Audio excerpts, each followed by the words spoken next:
Il fut un temps où faire ses courses relevait de la routine. On entrait dans un magasin sans se poser de questions. On trouvait ce qu'il fallait, point final. Mais en 2025, cette certitude a volé en éclats. Un peu partout aux États-Unis, les magasins ferment les uns après les autres, les livraisons prennent du retard et les prix montent en flèche. Résultat, une crise discrète mais bien réelle, qui bouleverse profondément la manière dont les Américains se nourrissent et vivent au quotidien. Ce phénomène ne touche plus seulement les zones rurales isolées ou les quartiers défavorisés. Non. Aujourd'hui, ce sont aussi les banlieues, les centres-villes et des endroits où personne n'aurait imaginé vivre ça. Certaines familles doivent parcourir plus de 50 km pour mettre la main sur des produits de base. D'autres sautent carrément des repas, faute de pouvoir acheter quoi que ce soit. Ce n'est plus juste une question d'inflation. C'est un dysfonctionnement profond du système alimentaire. Dans cette vidéo, on va passer en revue les 10 États américains où les épiceries disparaissent à vue d'œil, et ce que ça signifie pour les habitants qui restent derrière. Alors attachez votre ceinture, car ce sujet est loin d'être anecdotique. Numéro 10, le Dakota du Sud.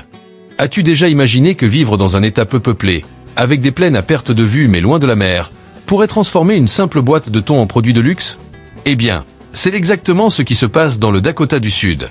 Un récent rapport du département américain de l'agriculture révèle que dans les États sans accès direct aux côtes, les prix alimentaires sont de 5 à 8% plus élevés que la moyenne nationale, rien qu'à cause de la géographie. Et pour couronner le tout, le Dakota du Sud impose une taxe de vente de 4,2% sur les produits alimentaires de base. Concrètement, si tu fais pour 50 $ de courses chez Walmart, tu rajoutes environ 6 $ juste pour avoir le droit de manger. Une sorte d'impôt invisible qui grignote les économies des retraités. Mais le vrai problème est plus profond. Pas de port maritime, pas de route commerciale internationale, et tous les produits importés du riz parfumé à l'huile d'olive en passant par le café brésilien doivent d'abord passer par les grands ports de Californie ou du Texas, avant de parcourir des milliers de kilomètres en camion. Chaque hausse du prix du carburant, chaque heure supplémentaire de transport, finit par se retrouver dans la boîte de chocolat que tu poses sur ton tapis de caisse. Résultat, même si l'indice national des prix à la consommation reste stable, ton ticket grimpe quand même. C'est un paradoxe américain.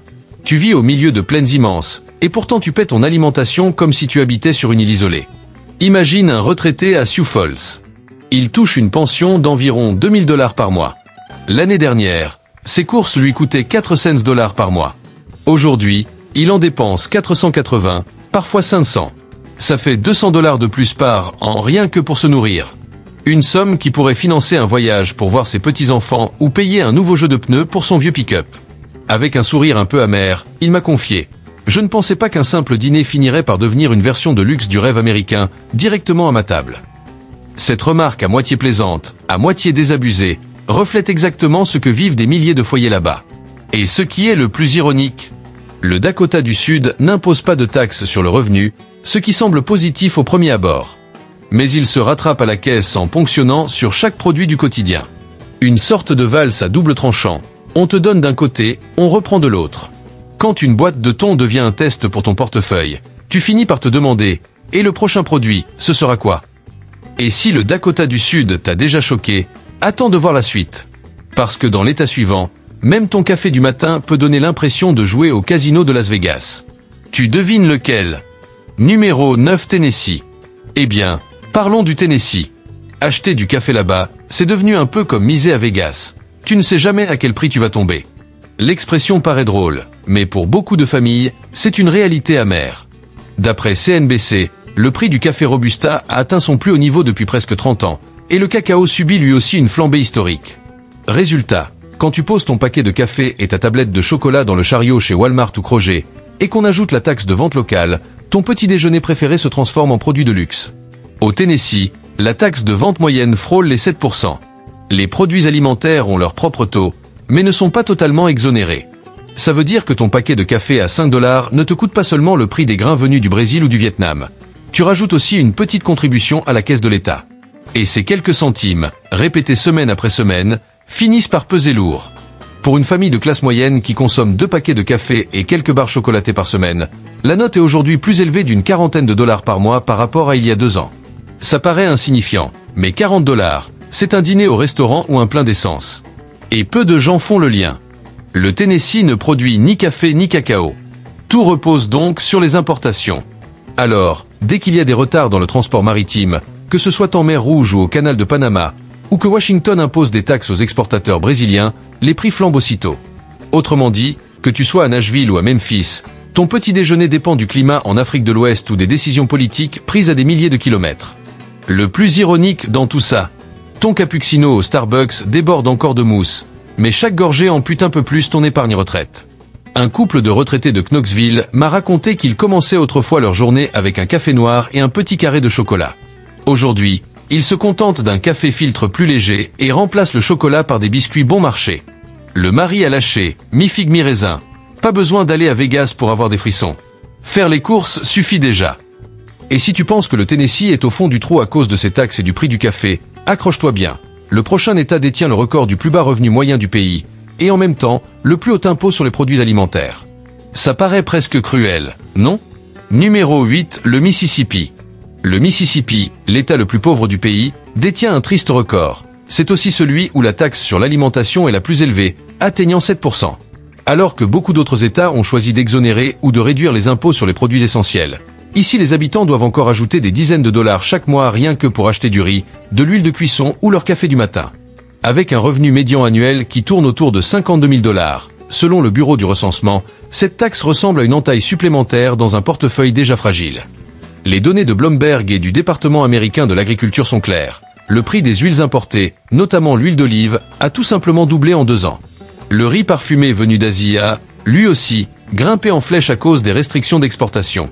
Résultat, sur une facture de 2 cents dollars de course, la taxe de 7% fait grimper le total à 214 dollars. Dit comme ça peut sembler anodin. Mais pour une famille modeste ou une personne vivant avec une pension réduite, ces 14 dollars supplémentaires représentent 2 repas chauds ou une semaine de médicaments. C'est le genre de charge invisible que les plus riches ne remarquent même pas, mais qui pèse comme un fardeau quotidien pour les plus modestes. Le Mississippi dépend fortement des importations qui arrivent par les ports du Golfe du Mexique. Quand les coûts du transport maritime explosent, que ce soit à cause des tensions en mer Rouge ou des blocages au canal de Panama, la facture est immédiatement répercutée sur les consommateurs. Et comme la concurrence est quasi inexistante dans la distribution locale, les prix en magasin ne baissent même pas quand les coûts à l'importation reculent. Concrètement, tu paies non seulement l'huile d'olive de Méditerranée, mais aussi les milliers de kilomètres de transport, et bien sûr, le système fiscal de l'État. Un paradoxe qui résume bien la situation. C'est dans l'un des États les plus pauvres que faire ses courses peut coûter le plus cher. Un exemple. Une retraitée vit avec moins de 8 cents dollars par mois. Avant, elle achetait du riz basmati importé, parce qu'elle en aimait le goût. Aujourd'hui, chaque sac dépasse les 5 dollars, hors taxe. Résignée, elle s'oriente vers un riz ordinaire, plus abordable. Elle m'a confié, je ne choisis plus selon mes envies, mais selon ce que mon compte en banque me permet.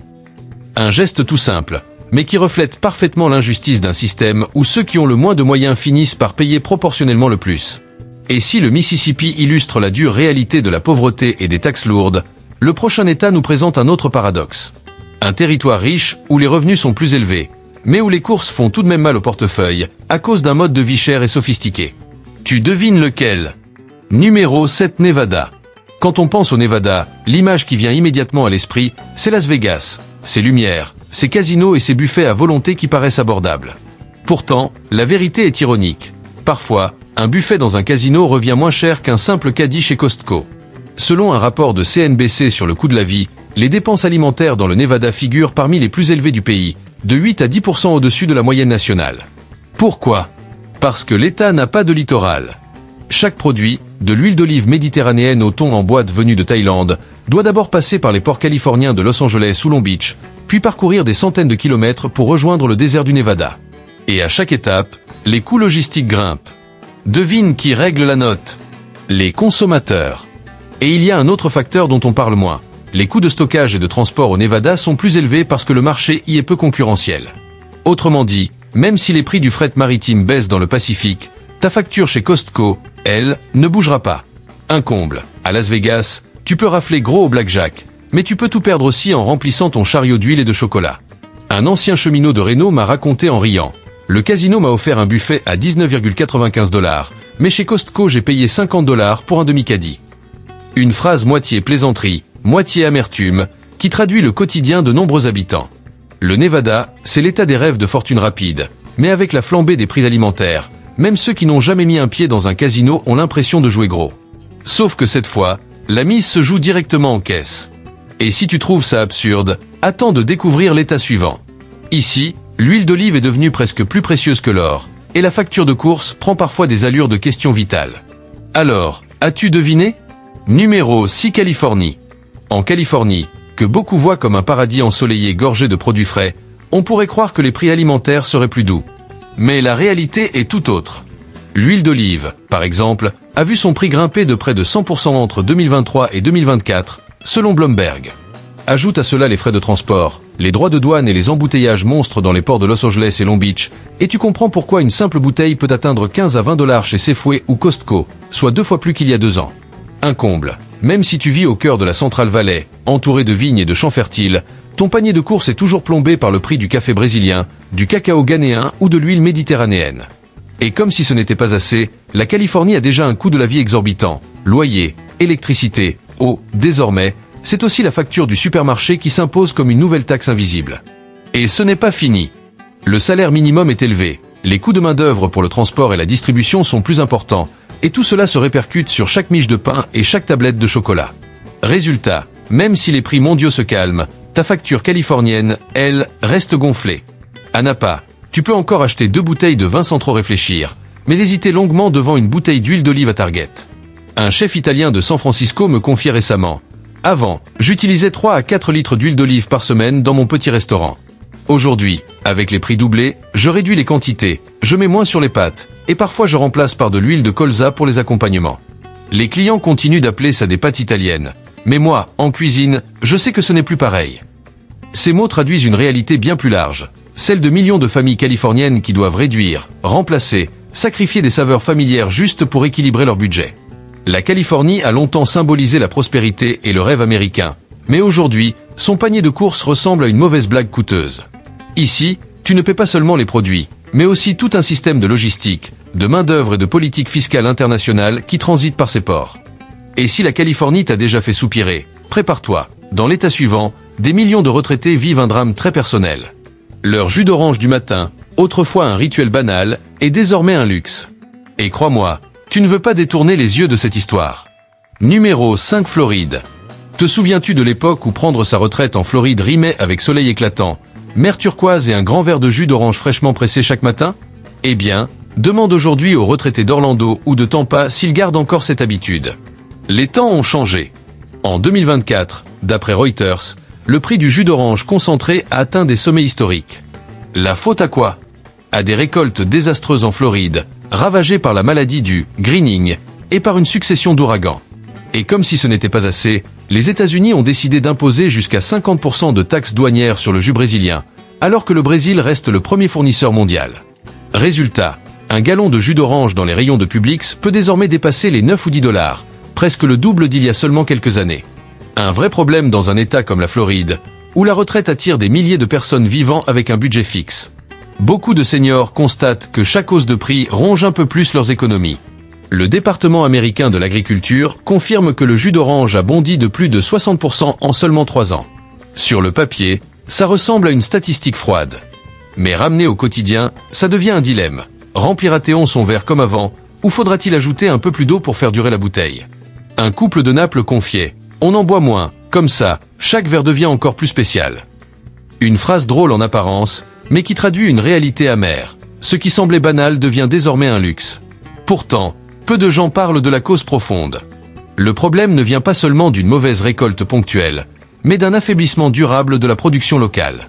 Les surfaces d'orangers se réduisent, et beaucoup d'agriculteurs abandonnent à cause de cette maladie qui mine les vergers depuis des décennies. Autrement dit, même si le climat s'améliore, il est très peu probable que la production retrouve un jour ses niveaux d'antan. Les consommateurs américains dépendent donc presque entièrement du Brésil. Mais quand les relations commerciales se tendent, ce sont d'abord les habitants de Jacksonville ou de Miami qui trinquent. Ironique, n'est-ce pas? Vivre au cœur même de l'état symbole des agrumes, et devoir payer le prix le plus élevé pour boire le jus associé à votre identité. Et si la Floride vous surprend déjà avec son jus d'orange hors de prix, accrochez-vous, le prochain état pousse la dépendance encore plus loin. Là-bas, tout du lait jusqu'au thon en boîte doit arriver par bateau ou par avion. Suivez-moi, vous allez voir. Numéro 4, l'Alaska. Imaginez l'Alaska. Ici, ce n'est pas seulement le vent arctique qui glace les habitants, mais aussi le ticket de caisse à la supérette. Un gallon de lait peut facilement grimper à 7 ou 8 $, et même une simple boîte de thon bon marché se vend aujourd'hui 3 $. Rien de luxueux, pourtant.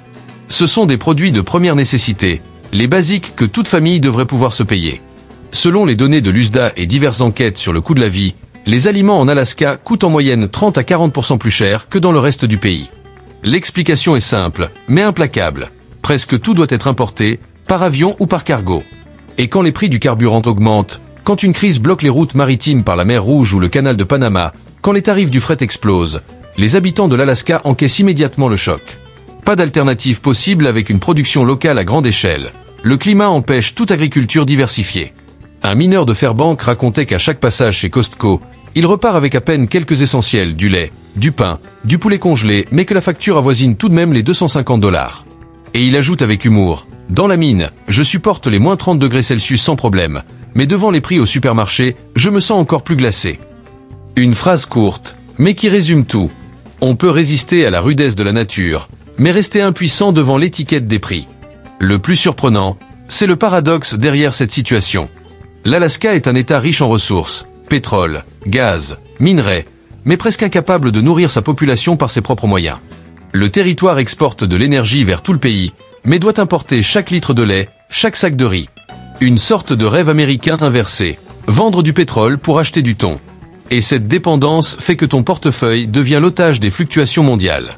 Et si l'Alaska te donne déjà des frissons à cause du prix du transport, attends de découvrir l'état suivant. Une île du Pacifique où les prix battent encore d'autres records, au point de choquer même les habitués. Reste bien attentif. Numéro 3, Hawaï. À Honolulu, les habitants plaisantent souvent en disant « Allez chez Costco, ici, c'est comme entrer chez Tiffany's ». Et pour cause, les tickets de caisse brillent presque autant que des bijoux. La raison saute aux yeux. Plus de 90% de la nourriture consommée à Hawaï vient de l'extérieur. Chaque tomate, chaque paquet de riz, chaque bouteille d'huile d'olive parcourt des milliers de kilomètres par avion ou par bateau avant d'arriver en rayon. Résultat, un sac de riz jasmin, vendu quelques dollars sur le continent, atteint sans problème 30 à 35 dollars à Honolulu. L'huile d'olive, déjà hors de prix partout dans le monde, est devenue carrément un produit de luxe en arrivant à Hawaï. Et ce n'est pas tout. L'État applique une taxe générale sur les transactions commerciales de 4 à 4,5%. Ce n'est pas une taxe de vente classique, mais au final, elle est intégrée directement dans le prix affiché. Résultat, que vous achetiez une baguette de pain ou un paquet de café, vous devez rajouter quelques centimes simplement pour le droit de manger et de boire dans le Pacifique. Quelle ironie! Le paradis touristique que le monde entier admire est aussi l'endroit où les habitants trouvent parfois l'addition du supermarché plus salée qu'une sortie au restaurant. Derrière cette situation se cache une cause dont peu parle. Hawaï dépend presque entièrement des conteneurs en provenance de la côte ouest. Or, le coût du transport est fortement gonflé par le Jones Act, une loi centenaire qui oblige le transport maritime intérieur à se faire uniquement sur des navires américains, avec des équipages américains. Forcément, cela rend les frais bien plus élevés que les tarifs internationaux. Pour dire les choses simplement, en achetant de l'huile d'olive, vous ne payez pas seulement l'importation depuis la Méditerranée, vous financez aussi une politique maritime vieille de plus de 100 ans. Hawaï reste une carte postale pour les touristes, mais pour ceux qui y vivent, chaque passage au supermarché est une épreuve pour le portefeuille. Et si Hawaï vous semble déjà insoutenable, attendez de découvrir l'état suivant, où pauvreté et décisions politiques restrictives forcent les habitants à payer un prix exorbitant, même pour une simple miche de pain. Devinez lequel? Numéro 2, Alabama. Bienvenue en Alabama. Ici, vous verrez partout des panneaux annonçant des réductions d'impôts. Mais vos factures, elles, continuent de grimper. Ça paraît presque comique, non? Et pourtant, c'est la réalité. Depuis septembre 2023, l'État a commencé à réduire la taxe sur les courses alimentaires. De 4%, elle est passée à 3%, avec une baisse prévue à 2% d'ici 2025. Sur le papier, cela ressemble à un soulagement. Mais si vous demandez à une famille de Birmingham ou de Montgomery, beaucoup vous diront qu'ils ne ressentent aucune différence. Selon une enquête locale, les factures de courses ont tout de même augmenté de 30 à 35% en seulement 2 ans. Pourquoi? Parce qu'au-delà des réductions symboliques, l'ensemble du panier reste exposé aux aléas mondiaux. Prenez le café du Brésil. Il subit désormais une taxe à l'importation pouvant atteindre 50%. Le cacao du Ghana? Son prix a doublé en 2024 à cause des mauvaises récoltes. L'huile d'olive méditerranéenne?